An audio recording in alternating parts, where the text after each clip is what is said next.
to him was, yes, stats are seen in the movie, but not the plot. Mm. I said, you have to have the scene. You have to have this. You have to have the scene, but they're not going to tell you the entire tale. Yeah, And they're that's not part going of it. to. Uh, You have to be able to watch the game, understand the game, Hmm. watch individual plays, watch how that play develops from start to finish, Hmm. and watch what each individual player is doing, whether it's a good or a bad situation that of the Hmm. outcome. You still have to watch each individual player to see if they're doing their job and doing it correctly at a high level. That's true. That's very And true. a lot of these guys, they don't do that. They look at score, stats, and that's it. But right now, the Chiefs are ranked 10th overall in defense. Hmm. Okay, they were ranked 32nd in defense 7 weeks ago, 8 weeks ago.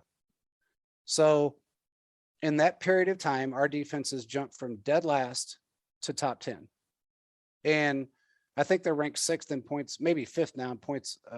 Maybe might even be better than that. Points given up, points Hmm. allowed. After that shellacking they just gave Pittsburgh. So for them to say our defense was done, they were so far wrong. And I'm glad. You know what? Here's a great thing about it, Caleb, and then I'll let you just go on.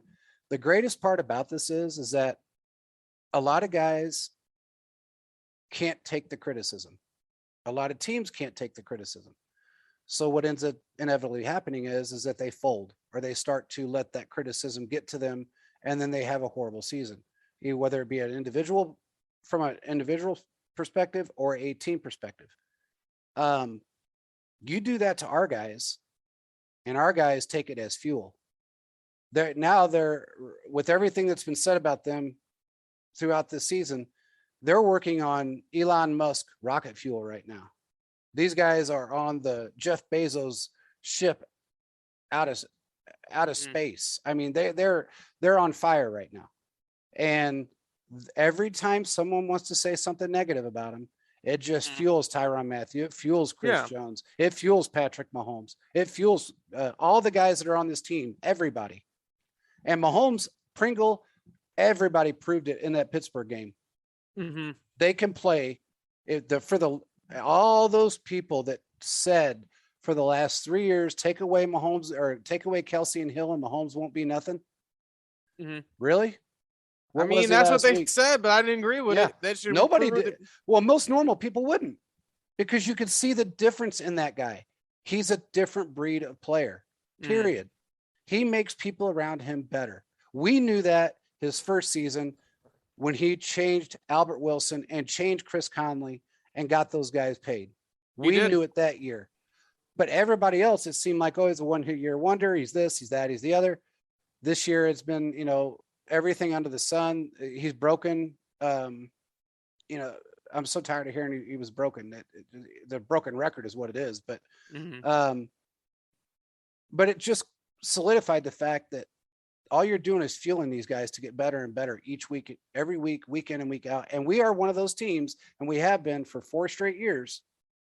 And by the way, Mahomes has won Player of the Month at least one time in 4 straight years. Yeah, Every year. that's a impressive feat because you don't see a Yes, it lot of is. quarterbacks doing that. That's an No, impressive feat, and he got one that today, which was phenomenal on his end. correct. So the whole MVP talk for Tom Brady, that's gone because he got shut out. He's not an MVP of the league. Um, right now, I think the top, if you're going to go quarterback wise, it would be comeback quarterback would be Patrick Mahomes. Aaron Rodgers is right up there. I think is probably going to be, it should be MVP. Um, He probably win it. well, the only thing that's going to hold him back is it may hold him back is the COVID thing. But Mm. if you're going to go off of a quarterback for an MVP, that would be who it would be. Yeah, I think he's been the most consistent all year. He really has. Mm-hmm. He really has. I mean, no doubt. Mahomes, for as far as like, I guess if you want to say durability, holding his own, taking the good with the bad, building off what he has, and coming back from what looked to be a dead season and we won the West again. Six straight times. years. Six straight years. Six straight years. We've won the West. Not only that, we're the number 1 seed. It's pretty nice when you look at it. Okay, so we win this week. Everybody says, well, the Chiefs may not even need to win this game. No, they need to win. They need to win this game. You may play the Bengals in the playoffs. You want to play them now. Exactly. You want to play to win. That's their goal, and I think that's what they're trying to do. Exactly. So, I love the fact that people doubted us. I love it because now it makes us just look that much better. We played some tough teams this year, and we were in a completely different situation than we have been the last 3 years. New offensive line, new quarterback play to a degree for a while. That experiment's over. Internal issues that, have somewhat worked themselves out to a degree for now anyway, and they're going to stay that way the rest of the year. Players are healthy. We're in a good spot, and I can see us. And honestly, right now, there's, they put it out again today. They have jumped from, I think it was some really astronomically low number of 10% chance of going to the Super Bowl to 78% chance of going to the Super Bowl. Oh, I thought it was like in the 40s, but okay. Hey, no, I saw that today. So now that's one major outlet. It's not the NFL, but it's one major outlet that's usually pretty on point. Definitely not ESPN, but I think it was CBS. But Vegas has them. The odds for the Chiefs going to the Super Bowl right now, the number. I mean, if anybody wanted to put a bet down, you might want to do it because you can make some good money. Yeah, the Chiefs have a really good chance of going to the Super Bowl. They really do. So, what is your thoughts on this game coming up? What do you think about all this chatter? I think this is a pre-playoff game because you don't know what's going to happen.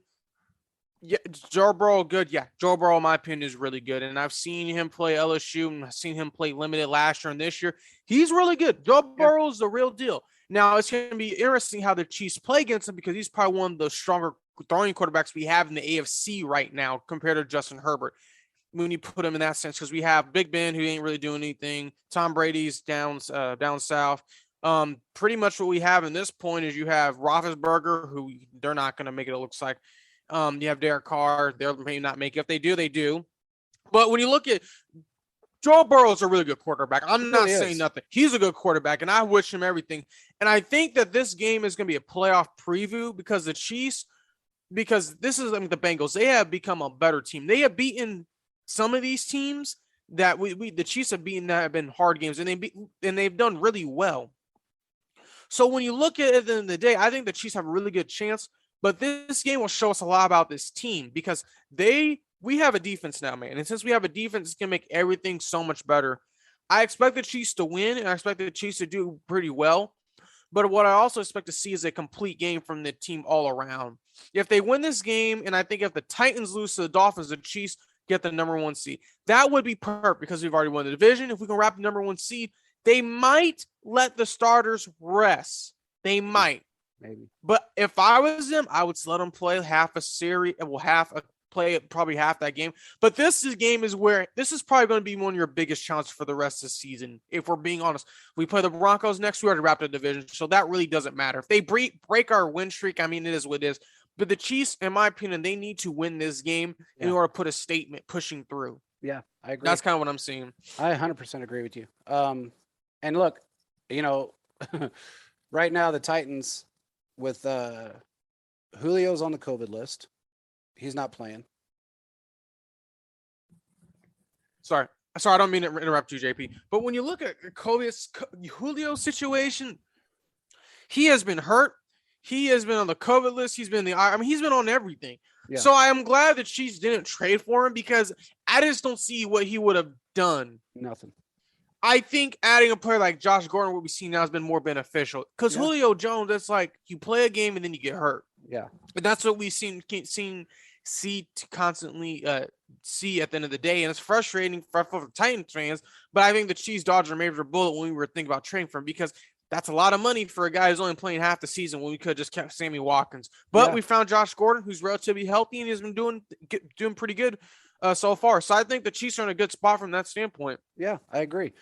I mean, their whole season is resting on, or the number one seed, I should say, is resting on them winning and us losing. Um, with the fact that they don't have a Derrick Henry, they got 4 or 5 players on the COVID list that are key players that aren't playing this week. Um, some of their rookies that even stepped up aren't playing this week. So they're going to have a really tough time, regardless of who they play, which I think it's Miami, if I'm not mistaken. Yeah, they play Miami. Yeah, Miami's is doing really well. Yeah, they might very make well. they may make the playoffs. You never know.